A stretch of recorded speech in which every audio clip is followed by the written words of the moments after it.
अस्सलाम वालेकुम जी। पूरी पाकिस्तान की आवाम के साथ, बिलखुसूस कराची की आवाम के साथ जो खुशखबरी हमने शेयर करनी थी कि जो पिटिशन चल रही है रानो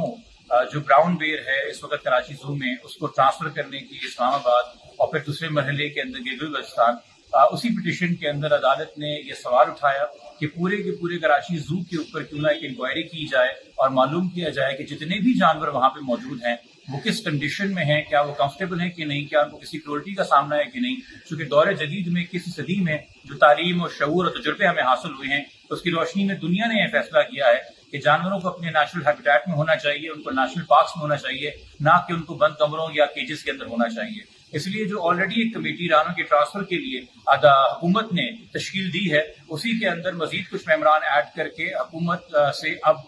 एक रिपोर्ट मंगवाई जा रही है और कमेटी को ये टास्क दिया जा रहा है कि कराची जू का सर्वे करें, मुआयना करें, तमाम जानवर जो वहाँ पे हैं, नेटिव हों या एग्जॉटिक हों, उनके केजेस क्या हैं, उनकी कंडीशन क्या है, उनकी फिजिकल और साइकोलॉजिकल हेल्थ क्या है, और अगर उनको कहीं ट्रांसफर करना है तो उसके ऑल्टरनेटिव्स हमारे पास क्या हैं। साथ ही साथ कराची जू का जो सारा का सारा स्टाफ है उसमें वो बेशक डॉक्टर्स, वेट्स शामिल हों या उसके अंदर क्लीनिंग स्टाफ शामिल हो, उसमें एनिमल केयर टेकर्स शामिल हों, केयर गिवर्स शामिल हों, उनकी भी क्वालिफिकेशन और ट्रेनिंग के हवाले से रिपोर्ट मंगाई है ताकि अदालत इस बात पे फैसला कर सके कि कराची जू की कैपेसिटी है कि भी नहीं, और ये सिर्फ एक रानों तक या कोई जानवर जिसकी खबर अखबार में लगे हम वहां तक इस कार्रवाई को न रोकें, बल्कि वो तमाम जानवर जो इस वक्त किसी न किसी किस्म का सुकून चाहते हैं,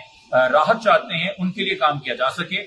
मैं इस एफर्ट के अंदर सिविल सोसाइटी का बहुत शुक्रगुजार हूं, मैं इस एफर्ट के अंदर पाकिस्तान की मीडिया का बहुत शुक्रगुजार हूं, खासतौर पे हमारे जो इसमें पिटिशनर थे जूड एलन, जो कि एक रिनाउंड एनिमल राइट्स एक्टिविस्ट भी हैं, पाकिस्तान के वाहिद एलिफेंट ट्रेनर भी हैं, जिन्होंने मधुबाला को कराची जू से सफारी पार्क शिफ्ट कराया था, और साथ में मेरे एसोसिएट हैं राना दानियाल अकरम, जिनकी काफी काविशें हैं इस पिटिशन को तैयार करने में और इनकी रिसर्च पे। तो it was a team effort, और वो तमाम लोग जिन्होंने ऑनलाइन इस कॉज को सपोर्ट किया कि हम अब एक बेहतर माशरा, एक महज़ब माशरा अपने आप को तभी साबित कर पाएंगे जब हम उन बेज़बानों की आवाज बनेंगे जो अपने लिए तो अदालत नहीं आ सकते, मगर हम अगर उनका दर्द समझें, हम अगर उनकी तकलीफ समझें तो हम उनके लिए राहत का, आसानी का सामान पैदा कर सकते हैं।